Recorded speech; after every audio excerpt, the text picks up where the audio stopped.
เน้นย้ำธรรมะเพื่อนใจเสียงคลื่นธรรมบอกหลักธรรมให้คลายความเหงาฟังเสียงธรรมะเบาเบาบอกเล่าถึงคนบ้านไกลสื่อธรรมะบอกลดละระหว่างด้วยใจสื่อไปถึงสวงในเข้าใจหลักธรรมหลักดีพลิ้วเพลงธรรมถูกสัมพันธ์จิตใจร่าเริงฟังสาระธรรมะบันเทิงรื่นเริงในชีวิตยามวันว่างเดินทางไปเยี่ยมสถานีนัดพบกันน้องพี่วันนี้วันดีวันเสาร์สวดมนต์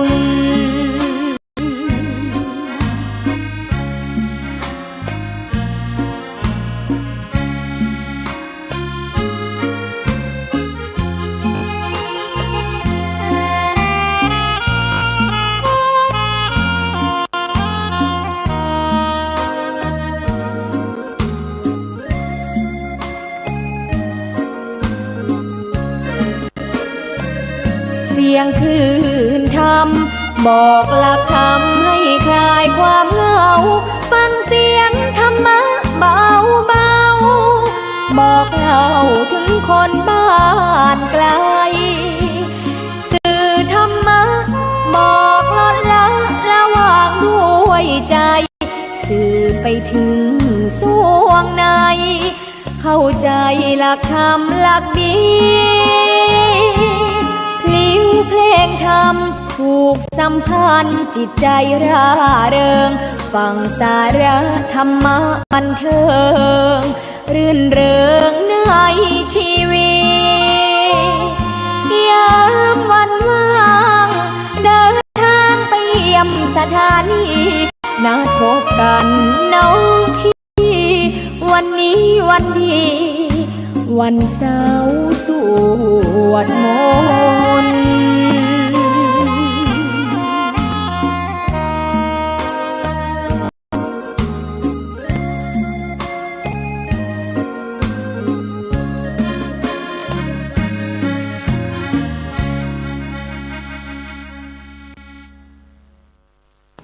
สวัสดีครับท่านผู้ฟังพบกับรายการเกษตรเพื่อชีวิตสำหรับวันนี้เสนอเรื่องโลกาภิวัตน์ก่อนเข้าสู่รายการก็มีธรรมะมาฝากท่านผู้ฟังหัวข้อจากหนังสือพจนานุกรมพุทธศาสตร์ประมวลศัพท์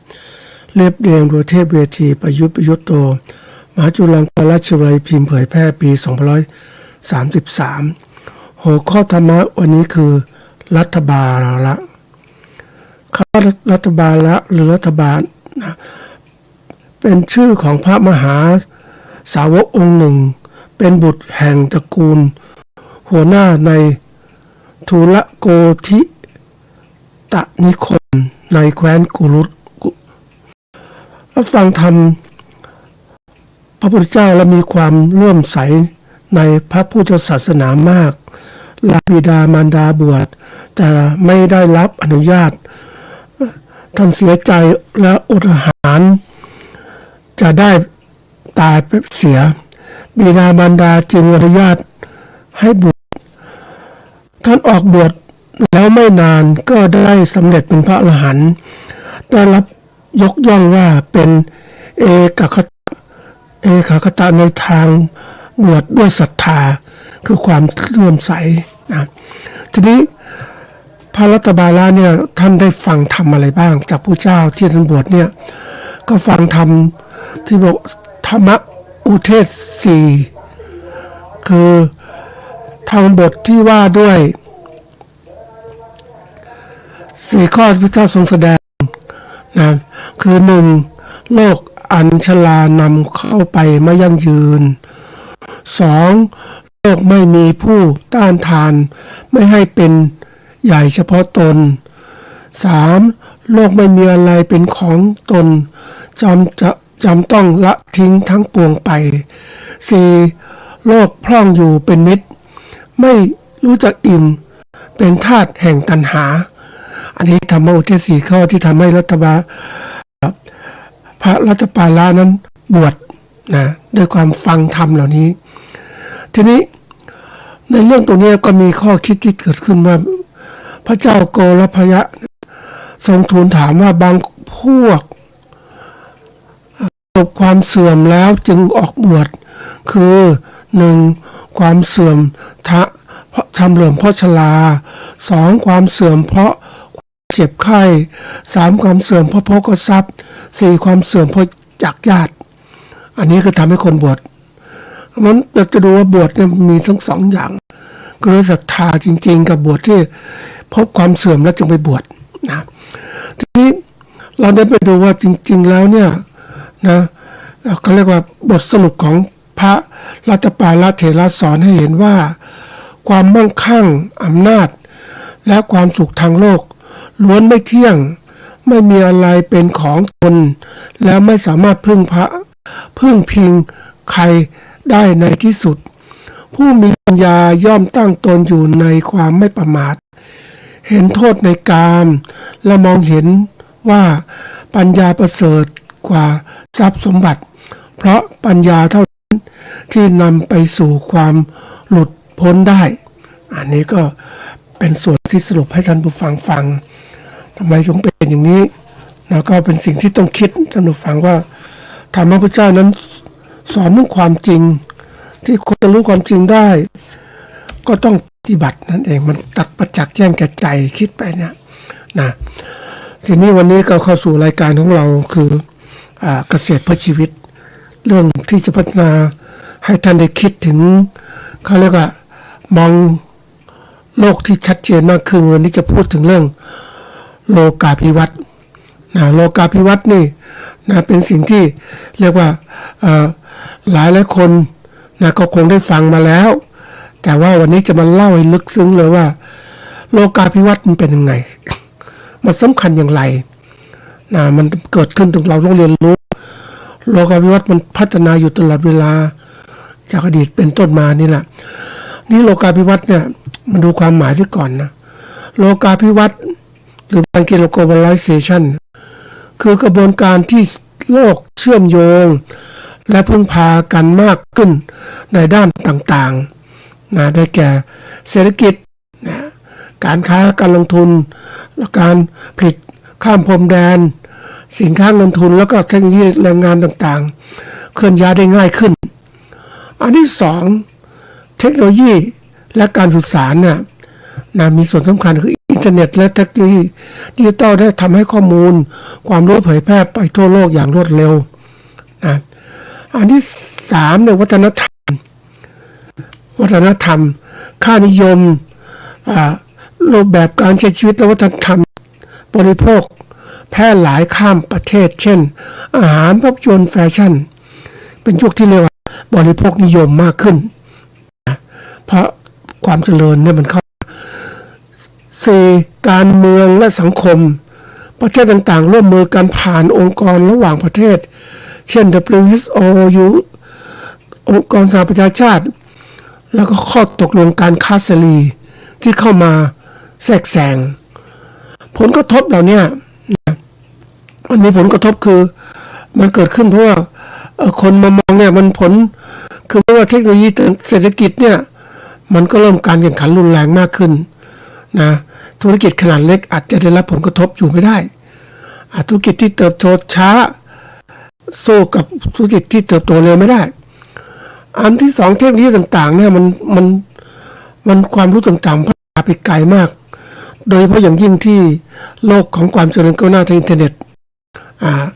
ความรู้ต่างๆมีมากขึ้นสมัยก่อนติดต่อนึกถึงสมัยก่อนที่คนอ่านหนังสือเนี่ยได้มีความรู้ไปศึกษา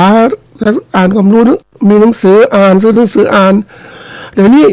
อยู่ที่ไหนก็ได้ถ้ามีสายอินเทอร์เน็ตเชื่อมต่อเขาสามารถค้นหาข้อมูลได้ทำให้คนมีความรู้มากขึ้นแรงต่างมากขึ้นความไวของการเรียนรู้เนี่ยทำให้เกิดการพัฒนาเทคโนโลยีต่างๆมากขึ้นอันที่3ในวัฒนธรรมเนี่ยมันเกิดการแลกเปลี่ยนกันมากขึ้นคนแต่ละชาติแต่ก่อนมันเกิดเรียกว่า เขาเรียกระยะทางนะแต่ก่อนมันเป็นเรื่องของว่า ความห่างไกลมันเกิดขึ้นจากระยะทาง การคมนาคมก็ไม่ดีห่างไกลเพราะนั้นความเจริญก็กระจุกอยู่ที่เดียวที่หนึ่งแต่เดี๋ยวมันเจริญก้าวหน้าอย่างสมมติระบบขนส่งเนี่ยโอ้ก้าวหน้ามากระบบโลจิสติกส์ขนส่งสินค้าโดยใช้เครื่องบินใช้รถยนต์ใช้เรือที่ความเร็วมากขึ้นเนี่ยแล้วก็เกิดการแลกเปลี่ยนขึ้นวัฒนธรรมก็คนก็เรียนรู้แล้วคนก็เรียนรู้เพื่ออะไรเพื่อเขาเรียกว่าการได้วัฒนธรรมที่ดีขึ้นเหมาะสมกับตนเองเขาเรียกว่าวัฒนธรรมบริโภคนิยมเห็นอะไรที่ทันสมัยอะไรที่อยากจะเปลี่ยนแปลงเพราะนั้นบางทีวัฒนธรรมก็ทำให้เกิดการเปลี่ยนแปลงรูปการใช้ชีวิตของคนแต่ก่อนคนมาใช้ชีวิตแบบเหมือนกับเราเนี่ยทำนาก็ใช้วัวใช้ควายมันไม่ทันสมัยโลกนี้มันโอ้ยเขาตีเครื่องจักรกันหมดแล้วมันต้องเปลี่ยนไปใช้กับข้าวบ้างใช้ควายกว่าจะไถได้แต่ละวันมันแต่ละงานเหนื่อยนะใช้เครื่องจักรแป๊บเดียวก็ได้แหละเนี่ยความเร็วรวดเร็วของเทคโนโลยีต่างๆมันใช้คือมันใช้มากขึ้นแล้วก็คนก็ติดเลยจะบอกบริโภคนิยมได้ไหมมันก็ได้เพราะว่าอะไรก็ตามคนที่มันดีกว่าเดิมคนก็อยากใช้ทีนี้มันก็สอดแทรกว่าโลกาภิวัตน์ทำให้โลกเล็กลงนะเชื่อมต่อได้ง่ายขึ้นมันไวมากในแง่ของโอกาสในแง่ความท้าทายในการบริหารจัดการธุรกิจที่เกิดประโยชน์สูงสุดมันเกิดขึ้นคนที่เร็วๆคนที่รู้มากฉลาดมากมีเครื่องไม้เครื่องมือมากพัฒนาได้เร็วก็สามารถเอาชนะได้ประโยชน์สูงสุดนั่นเองอันนี้เป็นสิ่งสำคัญท่านผู้ฟังโลกาภิวัตน์เนี่ยคนปฏิเสธไม่ได้นะคนปฏิเสธมันก็เหมือนกับที่เคยเล่าให้ท่านผู้ฟังว่ามีอินเดียแดงเขาอยากจะอยู่แบบโลกของเขาไม่ต้องการที่เรียกว่าเปิดโลก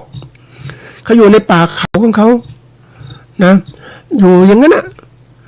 ไม่สนใจอะไรต่างๆเขาคิดว่านั่นมันคือการวิ่งตามโลกทำให้เขาทุกข์ยากเขาเลยปฏิเสธไม่อยากจะอยู่อย่างนั้นอยู่กับป่าเขาอยู่กันไม่ต้องมีการศึกษาเขาก็เข้าไปอยู่ในป่าเลยแต่เมื่อโลกมันเปิดมาแล้วเนี่ยคนทุกคนก็ลุยไปที่เป็นป่าเป็นเขาทั้งคนนี้แดงก็อยากจะอยู่ไม่อยากจะติดต่อกับโลกเพราะว่าโลกมันไปถึงแล้วโลกถึงแล้วก็มีสิ่งดีๆก็เห็นน่ะความรู้ความอ่านอาหารการกินมันทันสมัยก็ต้องออกจากป่ามาใช่ไหมเพราะว่ามันจะอยู่อย่างนั้นไม่ได้เหมือนคนไทยเนี่ยเราอยู่ในเขาสมัยก่อนมีคนแล้วก็ได้มีโอกาสไปอ่านหนังสืออาณาจักรโบราณก็อยู่บนเขาอยู่ไม่อยากจะคือมันสบายถ้าอยู่กับภูเขาเนี่ยมันอากาศเย็นสบายไม่ต้องมีสร้างบ้านอะไรไม่ต้องวุ่นวายหาเงินกิน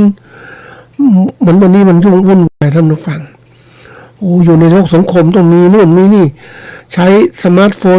ใช้จ่ายก็สูงทำโอ้มันเดือดร้อนอ่ะถ้าดูแล้วจริงบนความสะดวกสบายก็สร้างความเดือดร้อนตัวเองถ้าตัวเองปรับไม่ได้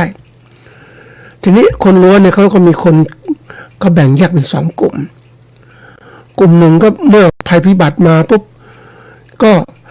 ไม่อยากอยู่ขึ้นเป็นบนเขาสูงไปเรื่อยๆนะแต่ว่ากลุ่มหนึ่งก็มันพัฒนาให้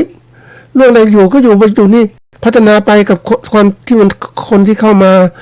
ก็ปรับตัวเข้ากับสังคมก็อยู่บนที่ราบได้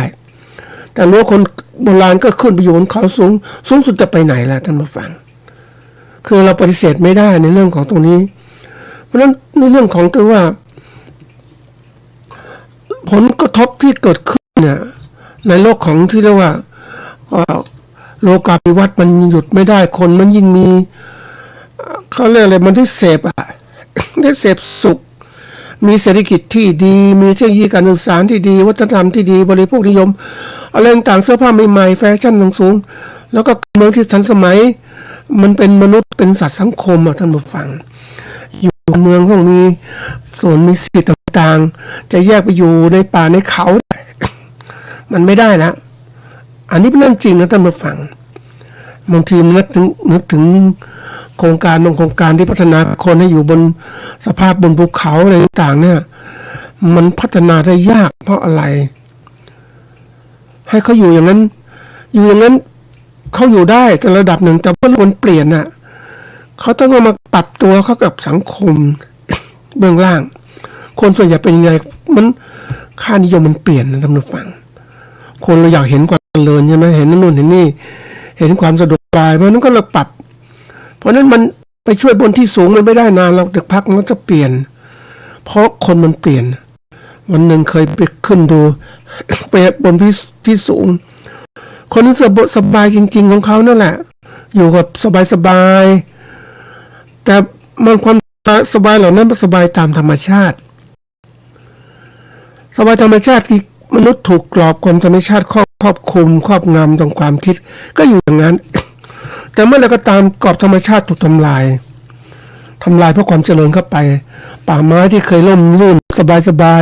เดี๋ยวนี้กลายเป็นว่าคนไปบุกป่าไม้ ตัดป่าไม้สักออกมาขายคนจะอยู่ได้ยังไงอ่ะอยู่มีพอกินพอใช้แต่ว่าไม่ได้แล้วมันอยู่ไม่ได้ต้องออกมาอยู่สังคมก็ต้องมาเป็นแรงงานต่างๆมาใช้ชีวิต นะนี่คือตัวอย่างมันผลกระทบมันกระทบมากจริงๆท่านผู้ฟังไม่ใช่ว่าเฮ้ยมันคนก็บอกว่าไม่ต้องไปคิดอะไรมากมันอยู่มันเชื่อมโยงก็จริงนะก็คิดอย่างนั้นแต่ความจริงมันโอกาสพิวัตรมันทำให้การติดต่อสื่อสารรวดเร็วและเปลี่ยนข้อมูลได้รวดเร็วส่งผลต่อการเขาเรียกเรียนรู้การเรียนรู้การทำงานการค้าขายการตัดสินใจของคนในสังคมจะอยู่แบบไหนอย่างไรเขาต้องปรับตัวอย่างมากปรับตัวเพราะการแข่งขันคุณภาพการใช้ชีวิตและการใช้ชีวิตต่างๆมีมากขึ้นให้มันเหมาะสมกับสิ่งสังคมที่เปลี่ยนแปลงมันเป็นเรื่องที่จำเป็นนะถ้าเราเรียนรู้ก่อนนะบางคนมีบอกว่าต่อต้านไม่อยากจะเปลี่ยนแปลงเนี่ยการเกษตรของเราเนี่ยตัวร้ายเลยนะไม่อยากจะเปลี่ยนแปลงอยากเป็นเกษตรคือเห็นปัญหาต่างๆเกษตรก่อนเป็นเกษตรธรรมชาติเราเรียกเป็นเกษตรอินทรีย์ก็ได้แต่ยุคตอนนี้มันก็เป็นเกษตรเคมีนะใช้เคมีมากขึ้นเป็นเกษตรอุตสาหกรรมใช้เครื่องมือกันจากใช้เคมีใช้ปุ๋ยใช้ต่างๆมากมายใช้พันธุ์พืชแปรรูปการพืชต่างๆมาปลูกพืชสัตว์ต่างๆมันเปลี่ยนแปลงนะทีนี้คนที่เปลี่ยนแปลงเขาก็มีความไปทางธุรกิจเกษตรที่โลกก้าวหน้าปัจจุบันมันเป็นอะไรที่มันเกิดขึ้นจากที่ว่าการผลิตที่มีขนาดใหญ่การผลิตที่มีเขาเรียกต้นทุนที่ถูกแล้วครอบคลุมความต้องการของมนุษยชาติต้องการอาหารการกินแบบนี้มีมาตรฐานนี้นะเขาก็มาตรฐานสินค้าเกษตรก็มีมาตรฐานเป็นการเกษตรที่มีก็มีให้มันทันสมัยให้มันปลอดภัยทีนี้อันนี้มันก็ไปพัฒนาการไปมากมายทีเดียวเลยอย่างเราเห็นเกษตรต่างประเทศนี่พัฒนาไปใช้เครื่องจักรกลทางการเกษตรคนหนึ่งก็สามารถทำเกษตรได้หลายร้อยไร่ได้เพราะมีเครื่องจักรเครื่องไม้เครื่องมือทีนี้มันคนกลุ่มหนึ่งก็บอกเฮ้ยมันไปอย่างเขาไม่ได้เพราะว่าเราไม่มีความสามารถที่มีทุนมีอะไรเราย้อนไปสิเอาเกษตรธรรมชาติก็เรียกเกษตรอินทรีย์พยายามจะสร้างจุดขายเพื่อผลิตสินค้าเกษตรปลอดภัยนะปลอดภัยมีมาตรฐานเกษตรอินทรีย์มันสร้างความปลอดภัยจริงแต่ผลิตเหล่านี้มันผลิตธรรมชาติมันจะทันสมัยไหมมันไม่ทันสมัยต้นทุนผลิตต่อหน่วยยิ่งใช้แรงงานมากต้นทุนต่อหน่วยก็สูงขึ้นจริงอยู่อาหารรสชาติดีอะไรดีแต่ว่ามันต้นทุนมันสูงอ่ะท่านผู้ฟังแล้วมาขายได้ไหมขายแข่งกันในการตลาดสู้เขาเกษตรเคมีไม่ได้เกษตรอุตสาหกรรมไม่ได้เลยมันจะไปได้ไหมล่ะจะมีคนมาคิดถึงเกษตรเหล่านี้ร้อยละประมาณเท่าไหร่80-90%ก็เอาเศษเที่ยวกินได้อยู่ได้พอแล้วมีอาหารกินสะอาดไม่สะอาดพออยู่ได้จะเอารถดีจริงๆปลอดภัยมันอยู่ไม่ได้มันแพงอ่ะใช่ไหมมันแพงนี่คือสิ่งสำคัญพ ราะนั้นบางทีเราโลกมันเปลี่ยนแล้วว่ามันจะอยู่แบบยึดมั่นในสิ่งที่เดิมๆเหมือนพ่อแม่เราทำอะไรก็ยึดมั่นในสิ่งเดิมๆมันก็ไม่เจริญก้าวหน้าเลยท่านผู้ฟังนี่ธรรมชาติของเขาเรียกของคนนะอย่างไปเห็นอะไรวะเขาพูดถึงบริษัทหนึ่งที่เริ่มพัฒนาการค้าการขายสมัยก่อนเป็นคนจีนน่ะมาทำการอพยพอยู่ประเทศไทยสร้างการค้าการขายแล้วก็พัฒนาจากการขายเล็กๆก็ขายใหญ่ๆนำสินค้าข้างนอกด้วยมาขายไม่พอให้ผลิตเองสร้างโรงงานเองสร้างอะไรเองมันเติบโตมากขึ้นเลยเสร็จแล้วเขาก็มีความคิดว่าเฮ้ยทำไงดีวะเราถ้าให้คนเก่งมาเป็นลูกน้องอย่างเดียวมันไม่พอส่งเสริมให้คนเก่งเนี่ยได้มีโอกาสที่ว่ามีบริษัทของตัวเองเพราะคนที่เก่งมีศักยภาพก็อยากมีโลกของตัวเองเขาก็เลยส่งเสริมคนนี้ให้สร้างบริษัทขึ้นมาแล้วก็ซื้อสินค้ากลับไปก็บริษัทต่างๆเกิดขึ้นมากมายทีเดียวเอาคนเก่งของเขาที่มีอยู่ไปผลิตเป็นเจ้าของบริษัทเพื่อผลิตสินค้ามากคนเก่งๆก็ไปผลิตสินค้ามาสินค้าเกษตรสินค้าอะไรเยอะแยะไปหมดเอามาขายบริษัทแม่และบริษัทแม่ทำหน้าที่การขายมันเจริญก้าวหน้านี่คือตัวอย่างคนที่พัฒนามันทันกับโลกแล้วเขาศึกษาโลกมามากนี่คือการเปลี่ยนแปลงเพราะนั้นความสำคัญของโลกภิวัตน์เนี่ยเป็นสิ่งที่เราต้องได้ข้อมูลข่าวสารมากการเปลี่ยนแปลงต่างๆมากขึ้นมันส่งผลต่อการเรียนรู้ของเราแข่งขันด้วยเราจะยึดมั่นหลักการเดิมก็ไม่ได้ต้องเปลี่ยนหลักการสำคัญของการเนี่ยในสู่โลกโลกาภิวัตน์เนี่ยอะไรต่างๆโลกมันแคบลงเนี่ยนะการเชื่อมโยงมันมากขึ้นทุกเศรษฐกิจการเมืองสังคมวัฒนธรรมสิ่งแวดล้อมต่างมันหมดเลยท่านผู้ฟังมันไม่ใช่สิ่งใดสิ่งหนึ่งที่โลกมองโลกว่าสินค้าเกษตรเราก็ติดต่อภาคกลางเราคิดแค่โลกของเราแค่นั้นแต่โลกธุรกิจเกษตรเนี่ยผลิตสินค้ามีความสำคัญตลาดรู้จักพ่อค้ารู้จักสิ่งแวดล้อมต่างๆเปลี่ยนแปลงทำไงมันได้ผลกำไรจากการผลิตสินค้านี่คือมันโลกกว้างขึ้นเพราะนั่นหลักการสำคัญในการจัดการธุรกิจและอะไรต่างๆในโลกโลกาภิวัตน์เนี่ยคือจะต้องคิดอย่างความยืดหยุ่นเปิดรับการเปลี่ยนแปลงและใช้ข้อมูลเทคโนโลยีอย่างมีประสิทธิภาพมันปฏิเสธไม่ได้ท่านผู้ฟังก่อนก็ปฏิเสธว่าเฮ้ยไม่อยากเราอยากจะพิมพ์ดีดไปซื้อพิมพ์ดีดมานะโหพิมพ์ดีดโหมันก่อนแพงมากนะตัวหลายพันทีเดียวพิมพ์ดีดข้อความลงกระดาษมันก็ใช้ได้นี่มันมีคอมพิวเตอร์มาทำมาพิมพ์ดีดมันแก้ไขคำผิดก็ยากนะเอามาพิมพ์ใช้คอมพิวเตอร์ดีกว่าพิมพ์ข้อความใส่ไปใน Word แล้วก็ปริ้นออกมาตรวจสอบข้อมูลได้ถูกแก้ไขได้แล้วก็ปริ้นมาที่ถูกต้องก็ใช้ได้เลยนี่เริ่มใช้อย่างนี้ทันสมัยมากขึ้นเดี๋ยวนี้คอมพิวเตอร์มันติดต่ออินเทอร์เน็ตต่างๆหาข้อมูลต่างๆมากขึ้นค้นคว้าต่างๆมากขึ้นเลยคือทำให้เรานั้นจากที่ว่า ยึดมั่นในความคิดเดิมๆอยากจะอยู่แบบสบายแบบเก่ามีพิมพ์ดีดเลยเดี๋ยวนี้มันนึกถึงว่าพิมพ์ดีดของเรานี่มันต้องเป็นของโบราณนะท่านผู้ฟังมันโบราณนั่งคิดว่ามันก็เป็น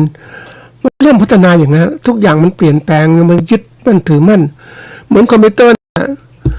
มันแรกๆมันมีตัวนี้ทันสมัยแล้วนะเดี๋ยวนี้มาใหม่อีกโปรแกรมมันทำไม่พัฒนามันตามโลกไม่ทันอีกมันเป็นข้อบีบบังคับทำให้เราต้องรีบพัฒนาการเราให้ความสำคัญเรื่องนี้มากที่สุดเพราะอะไรที่เปลี่ยนแปลงเพราะเราต้องการผลิตสินค้าที่มีปริมาณและคุณภาพที่สูงสอดคล้องความต้องการของผู้บริโภคสินค้าต่างๆทั้งหมดนี่แหละมันต้องทำให้เราการนี้ก็เลยเมื่อคิดอย่างนี้แล้วเราต้องมีการปรับตัวอย่างปรับปรุงอย่างต่อเนื่องบริหารจัดการที่สอดคล้องกับสภาพแวดล้อมที่เปลี่ยนเพราะสิ่งที่มันเปลี่ยนเนี่ยมันไม่สภาพแวดล้อมเนี่ยมัน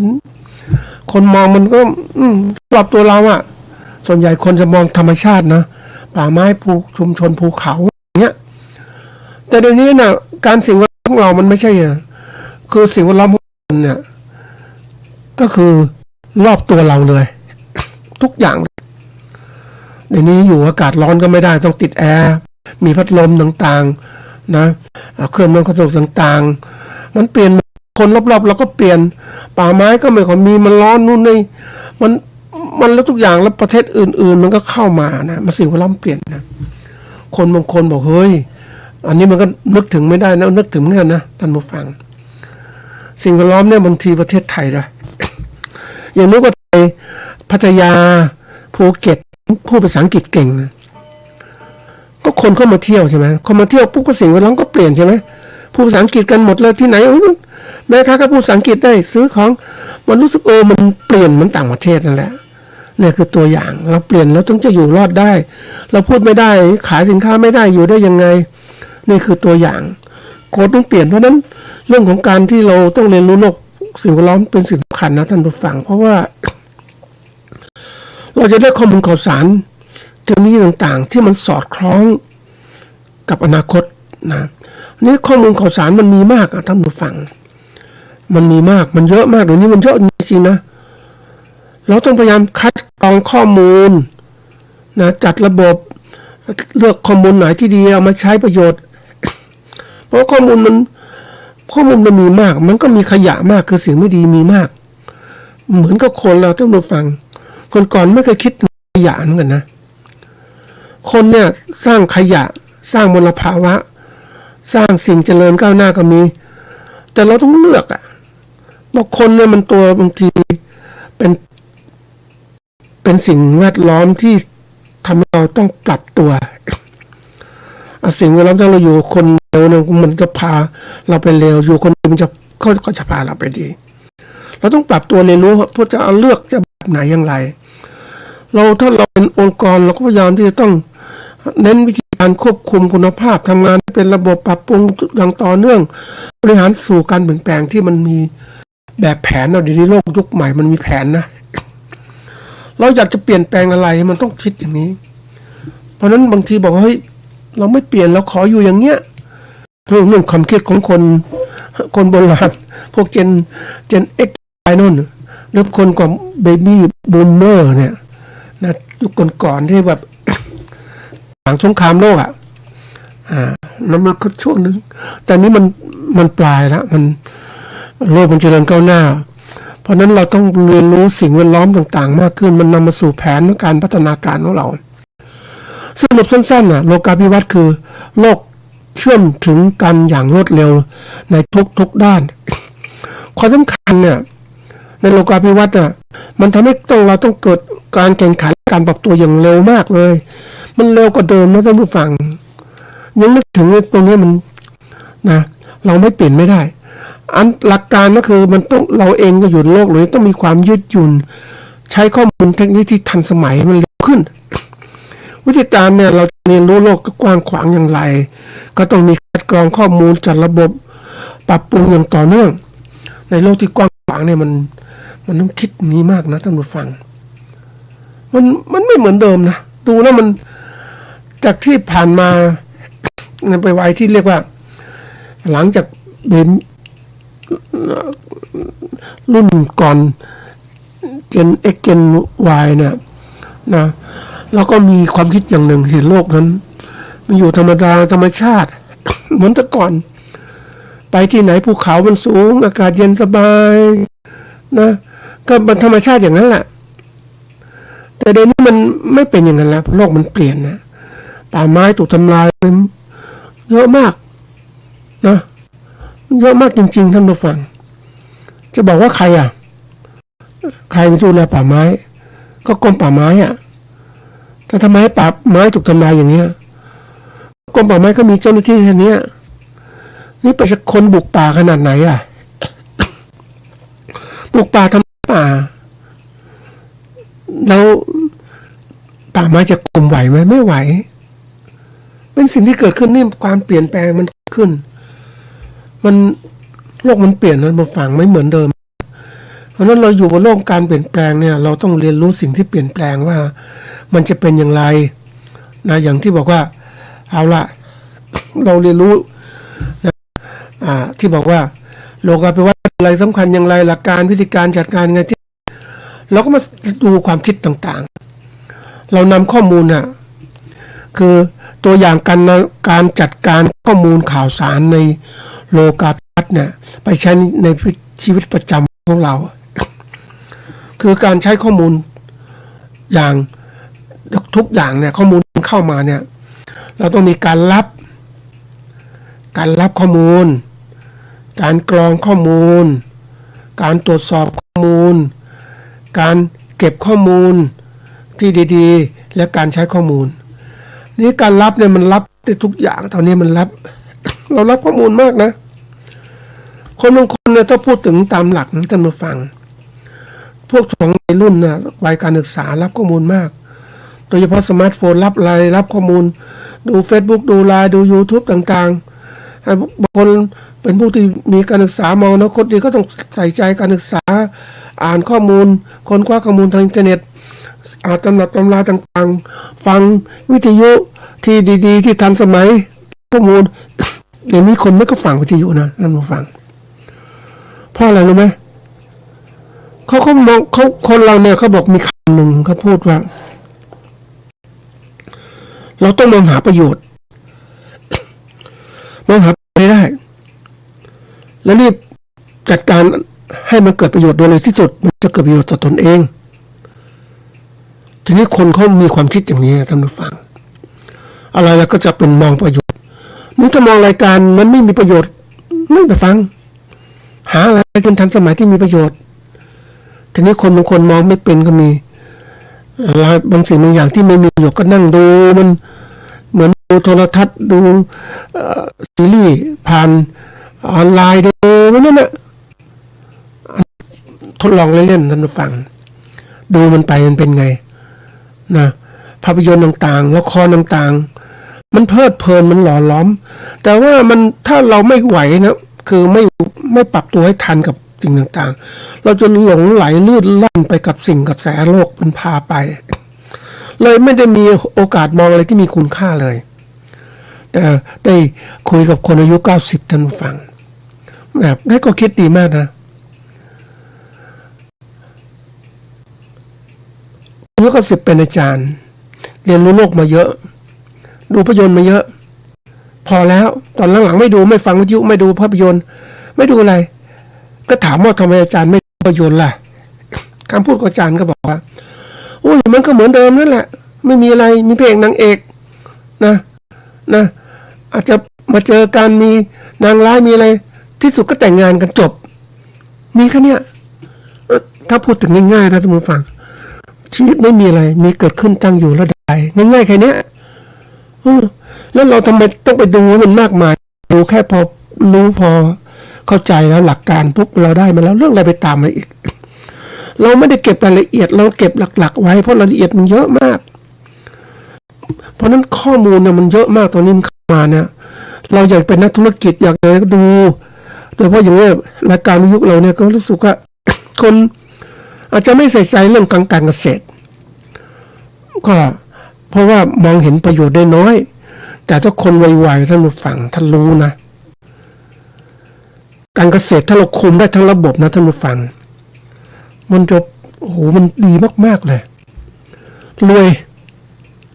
ก็ผูกขาดเกษตรทั้งระบบอ่ะเป็นผู้ผลิตสินค้าเราขึ้นราคาสินค้าเนี่ยผู้บริโภคเขาต้องการสินค้าแล้วก็ขึ้นราคาสิใช่ไหมเขาต้องเพิ่มเงินมาใช่ไหมนะเหมือนกับเราถ้าเราคุมได้เหมือนที่นักธุรกิจที่เขาทำตรงเนี้ยผลิตหมูผลิตกุ้งผลิตไก่เนี้ยเขาคุมได้จริงๆอ่ะเห็นไหมถ้าหาว่าเขาผูกขาดตลาดไม่ใช่เขามีความสามารถการผลิตของเขารายเล็กก็สู้ไม่ได้รายนั่นไม่ได้อย่างเราเกษตรกรถามว่าให้มันมีใครคิดไหมว่าเฮ้ยทำจะรวยไหมมีโอกาสไหมมีโอกาสรวยแต่ไม่ยอมทำกันเพราะสหกรณ์มันอ่อนแอสหกรณ์อ่อนแอแล้วก็รวมกลุ่มก็ไม่ได้คนรวมกลุ่มปุ๊บมันเห็นประโยชน์มากขึ้นก็ออกจากกลุ่มจะไปสร้างประโยชน์เองดิไปดูมันมีธุรกิจเนี่ยอาชีพหนึ่งตอนฟันฝ่าคือความรู้อย่างน้อยอ่ะผู้เป็นเกษตรกรธรรมดาเนี่ยท่านผู้ฟังแต่การที่เขาเป็นผู้นำหรือเป็นกลุ่มประธานกลุ่มสหกรณ์ก็เห็นกรรมการสหกรณ์ก็เห็นโลกกว้างขึ้นเขา เรื่องอะไรจะไปแบกรับภาระดูแลสมาชิกที่ไม่กระตือรือร้นอ่ะเราออกมาซะดีกว่าไหมดีไหมออกเลยเขาก็ออกอ่ะไปทำโดยเหนื่อยในการอุ้มคนอื่นออกมาทำเองดีกว่าแล้วเขาก็รวยผู้ที่พึ่งพาคนอื่นไม่เคยคิดเลย วันนี้ก็ออกไปแล้วอ่ะเขารวยแล้วจะไปหาเขาทิ้งเวลารวมกลุ่มก็ไม่ยอมทำอย่างสหกรณ์ประเทศไทยก็มีตัวอย่างสหกรณ์ก็อยู่เฉพาะอำเภอเล็กๆจะรวมกลุ่มประชุมสหกรณ์ก็มีเงื่อนไขนู่นไขนี่มันไม่ทันสมัยท่านผู้ฟัง มันไปไม่ได้สหกรณ์แบบประเทศจีนอย่างเงี้ยมันใหญ่โตคุมได้หมดเลยผูกขาดสินค้าเกษตรในมณฑลเลยอย่างสมมติอย่างเงี้ยพูดต้องซื้อมาเกษตรกรต้องมีความสำคัญแต่อย่างเราไม่แบ่งแยกระบบของประเทศทำให้อ่อนแอลงเกษตรกรอ่อนแอลงผลิตสินค้ามากกลุ่มชาวนามีเยอะมากเลยถ้าเขารวมกลุ่มได้เมื่อไหร่นะเราก็จะเดือดร้อนถูกเขาผูกขาดก็ทำให้เขาอ่อนแอลงเสียเนี่ยเป็นตัวอย่างเนี่ยเพราะฉะนั้นวันเล่าตัวนี้เราจะพัฒนาตนเองอย่างไรเขาที่แล้วก็พูดถึงถ้าวันเรารับข้อมูลเราพัฒนาตัวเองให้ก่อนรับข้อมูลเลือกฟังไปฟังรัฐบาลเองก็ไม่ได้ไม่มีข่าวอะไรเลยอย่างเงี้ยทันสมัยก็ไม่ทันสมัยเปิดข่าวอินเทอร์เน็ตดูสิมันเป็นยังไงวิเคราะห์สินักธุรกิจเขาคิดกันยังไงเราล้มกลุ่มมันนึกถึงแหมไอ้กลุ่มนักธุรกิจเขามีกลุ่มนะท่านผู้ฟังเขารวมกลุ่มจริงๆไม่เล่นนะทุกคนเป็นสมมติว่าอาชีพภัตตาคารน่ะก็มีกลุ่มนะกลุ่มอาชีพภัตตาคารที่ทำภัตตาคารเหมือนกันทำยังไงจะพึ่งพาตรงนี้ให้ความคิดกันเขากลุ่มอยู่ในระดับที่ว่ามีความรู้มากก็ผูกขาดได้ใช่ไหมแต่เกษตรกรไม่มีโอกาสนะเพราะนั้นบางทีข้อมูลข่าวสารมันต้องเลือกกันมากนะอย่างวันนี้ดูข้อมูลข่าวสารต่างประเทศก็โอ้โหมันไม่ธรรมดานะมันทันสมัยยิ่งไปอ่านตำรับตำรามากขึ้นมันวิเคราะห์ได้ดีมากเลยอ่ะเรามานั่งกลไกของรัฐบาลที่เป็นข้าราชการเนี่ยก็นั่งเขาวิเคราะห์ตามหน้าที่ของเขาแต่เขาไม่สามารถจะรู้ว่าอะไรมีประโยชน์ไม่ประโยชน์เขาทำไม่ทัน เพราะว่าตอนใดก็ตามถ้ามันมีขนาดใหญ่ระบบราชการขนาดใหญ่นะเป็นพวกของ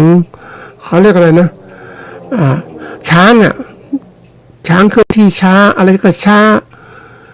ก็ตัดสินใจต้องมีหัวหน้าใหญ่ก็จะตัดสินใจมันทุกระบบเอกชนไม่ได้เขาตัดสินใจไวมาก จะไปไหนจะทำอะไรมันไม่เห็นองค์กรของรัฐบาลทำงานช้าก่อนจะเซ็นก่อนจะอะไรเขาเรียกพวกที่แบบมันเป็นระบบอุ้ยอ้ายไม่ทันระบบทันสมัยเดี๋ยวนี้ยังบอกว่าเอาตัวอย่างท่านผู้ฟังผู้ว่ากรุงเทพอย่างเงี้ยกับผู้ว่าราชการเชียงใหม่อย่างเงี้ยความกระตือรือร้นแตกต่างกันมากเลยความเจริญก็ไม่ทันสมัยสู้ผู้ว่ากรุงเทพก็ตัดสินใจ4 ปีไม่ดีก็ออกมาเปลี่ยนใหม่คนเนี่ยมันทันสมัยเพราะการที่เรามีข้อมูลข่าวสารทำให้เราเห็นโลกกว้างจะพัฒนาไหนนะรับข้อมูลข่าวสารแล้วมากรองโดยกลไกเราต้องมีฉลาดในการกรองต้องมีสติปัญญาระดับหนึ่งจะได้ไม่หลงเชื่อนะหลงเชื่อในสิ่งที่ข้อมูลข่าวสารเขายื่นมาบางทีเราไม่รู้นะอาจจะมองว่ารู้มากหรือเปล่าเห็นน่ะอย่างตัวอย่างเช่น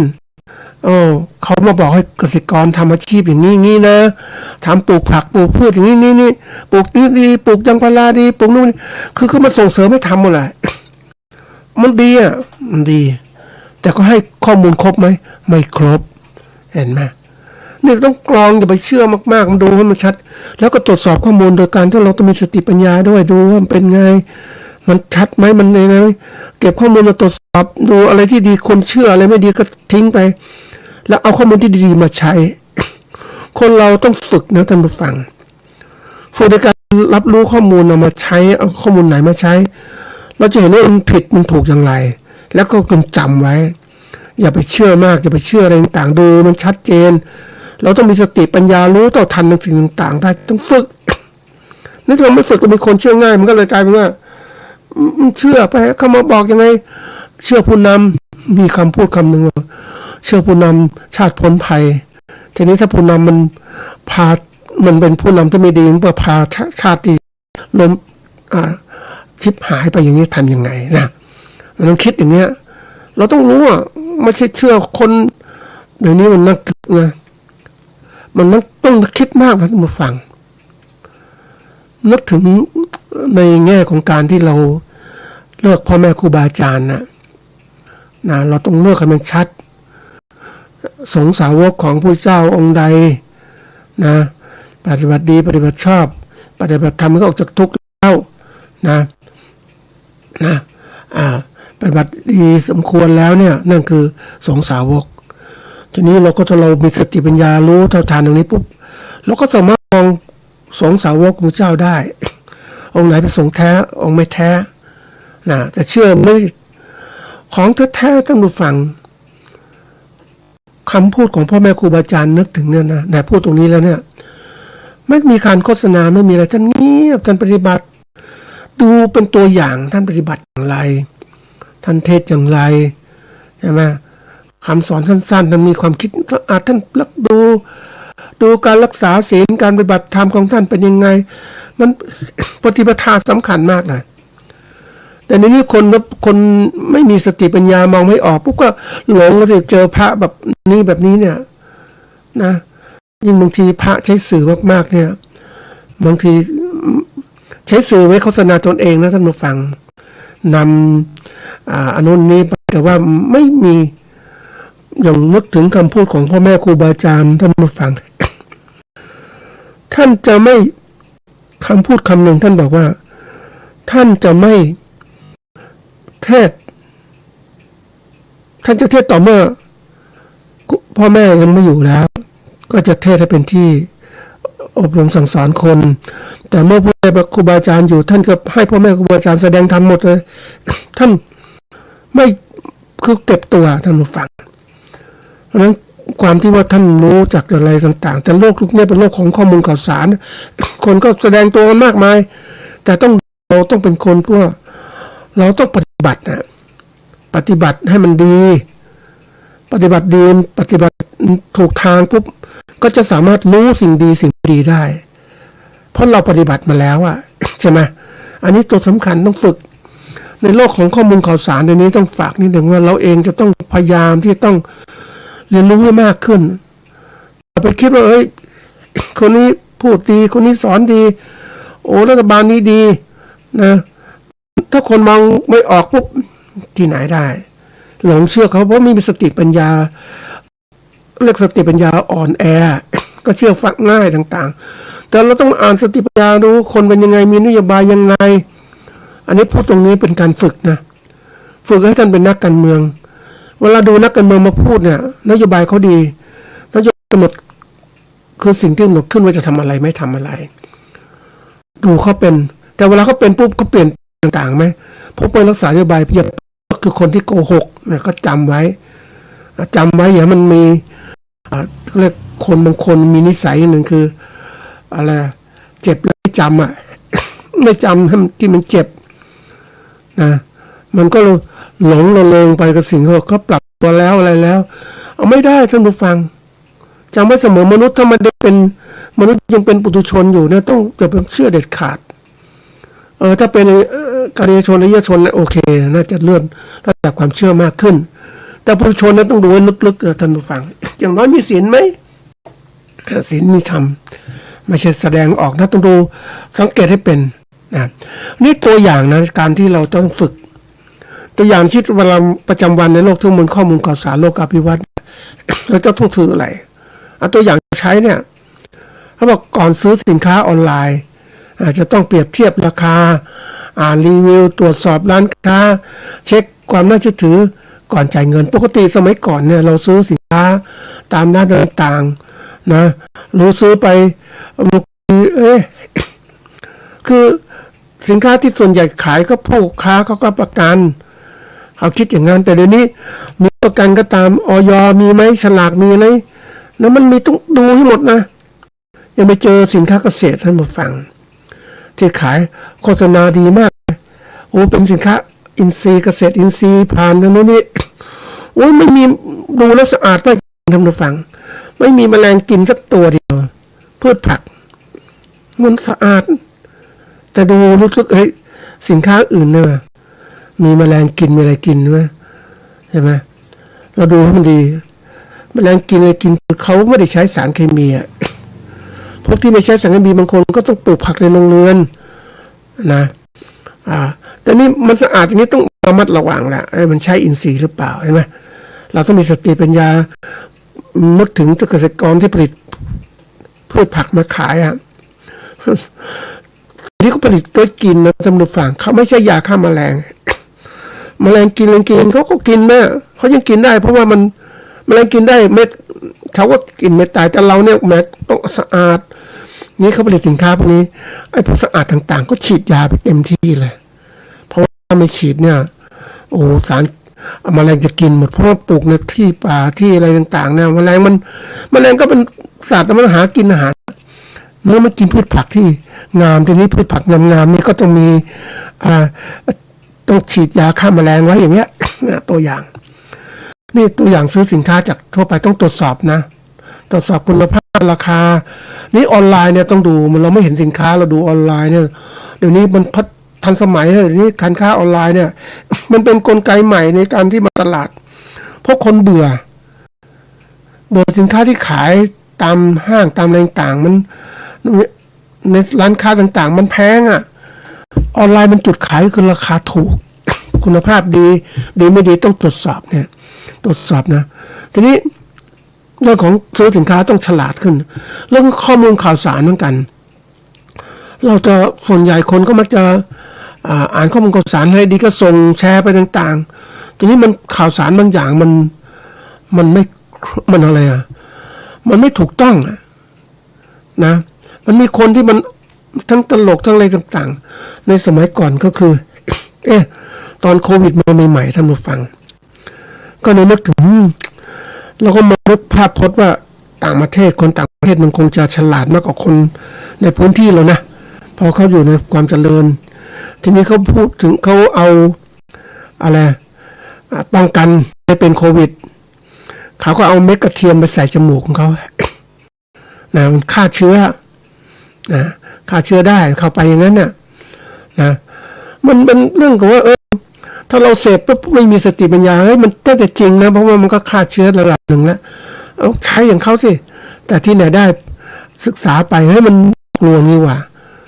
ฝรั่งมันทำมันหลอกลวงคนนั้นอันนี้ไม่ได้แชร์แต่เราต้องตามดูละเอียดเนี่ยอันที่3เรื่องการเรียนและการทำงานนะเราก็ต้องมีการจดบันทึกข้อมูลสำคัญแยกเป็นหมวดหมู่เก็บต่างๆวิชาการมันก็เก็บนะท่านผู้ฟังวิชาการเหมือนสินค้าอันมีค่าอยู่บนแดนไกลต้องยากลำบากไปจึงได้สินค้ามานะอันนี้เป็นคำกรสมัยเก่าๆที่ว่าเรียนรู้นะความรู้เป็นวิชาแต่ยุคปัจจุบันวิชามันเยอะมากเลยตั้งจริงไม่จริงเต็มไปหมดเนี่ย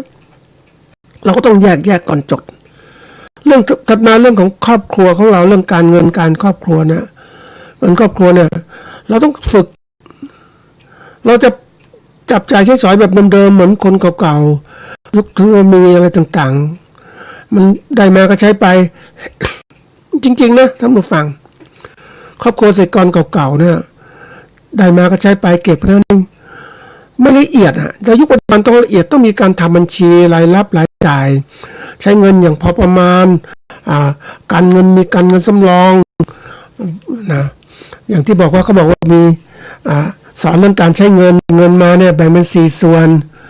นะ2ส่วนให้กินไว้ใช้อีกส่วนหนึ่งใช้หนี้ส่วนที่1ก็เอาไว้ออมเก็บออมนะนี่การเก็บออมก็สำคัญนะท่านผู้ฟังถ้าเรารู้มากๆเนี่ยเก็บออมแบบชนิดที่ไปฝากธนาคารมันได้ไม่เท่าไหร่แล้วท่านผู้ฟังอันนี้ตก่อนดอกเบี้ยมันสูงตอนนี้ดอกเบี้ยมันต่ำสู้เราไป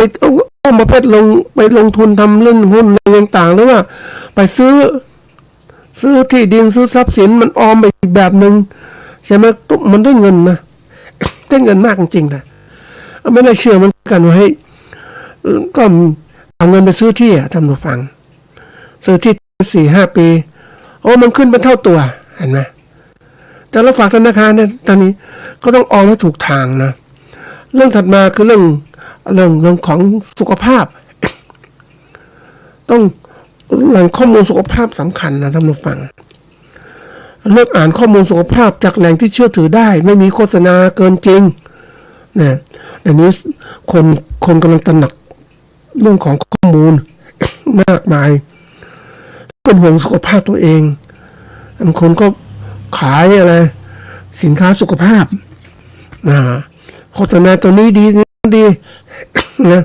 โปรตีนดีก็เพื่อคนตระหนักใช่ไหมยังคิดถึงมันโปรตีนสูงดีๆมันก็มีมากผลิตดีๆก็มีนะยังนึกถึงมันเป็นผลิตได้เร็วมากเลยสินค้าโปรตีนนะทุกคนต้องการมากเขาก็มีการทดลองวิจัยก็จากไหนดีที่สุดล่ะเร็วมากเลยนะก็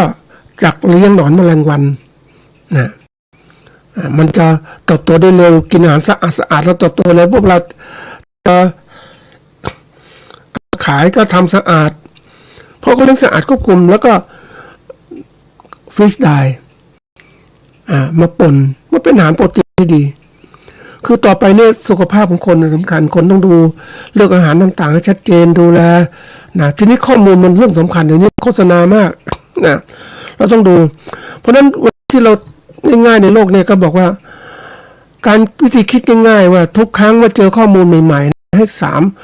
ถามตัวเองไว้ว่าข้อมูลนี้มาจากไหนอันที่2น่าเชื่อถือหรือไม่อันที่3ควรนำไปใช้อย่างไรให้เหมาะสมนะบางอย่างมันโฆษณาต่างๆยากๆต้องดูให้มากนะข้อมูลทุกเรื่องไม่ว่าอาชีพเกษตรแล้วก็ตามนะอันนี้บอกดีอันนั้นดีแล้วเราไม่มีพื้นฐานของการทดลองมาก่อนเราจะหลงเชื่อก็ง่ายนะต้องฝึกตรงนี้สรุปสั้นๆนะในชีวิตประจำวันของเราเนี่ยนะเราอยู่บนโลกข้อมูลข่าวสารโลกาภิวัตน์เนี่ยนะเราจะต้องมีอะไรมีหลักการที่ช่วยเราคือในชีวิตประจำวันตัวอย่างนะชีวิตอาชีพอีกส่วนหนึ่งก็คล้ายๆกันในชีวิตประจำวันของเราเนี่ยหลักการที่ช่วยให้เราได้อยู่ได้ง่ายในโลกของโลกาภิวัตน์คือ1ไม่เชื่อง่ายไม่แชร์มั่วและใช้ข้อมูลที่เป็นประโยชน์เท่านั้นนะทั้งเรื่องการงานการเงินการตัดสินใจต่างๆทั้งหมดถ้าต้องการที่จะพัฒนาการได้มากขึ้นความรู้ต่างๆมากขึ้นต้องศึกษาให้มากขึ้นท่านผู้ฟังต้องมีความรู้พื้นฐานในการจะเลือกและวิเคราะห์อะไรต่างๆถ้าเราเลือกโดยไม่มีความชำนาญในการพิจารณาต่างๆก็จะเลือกมาแล้วเนี่ยมันหลงได้ง่ายพอเอามาทำเนี่ยเราต้องมีเป็นคนที่ต้องมีความรู้ความรู้พื้นฐานต้องฝึกกันนะท่านผู้ฟังมันเป็นความรู้พื้นฐานที่เราต้องสร้างเลือกข้อมูลอะไรมันดีไม่ประโยชน์อย่างไรถามคำถามด้วยว่าข้อมูลจากไหนเชื่อถือหรือไม่แล้วนำไปใช้ประโยชน์ได้หรือไม่ต้องคิดนะอันนี้เป็นฝากไว้ให้คิด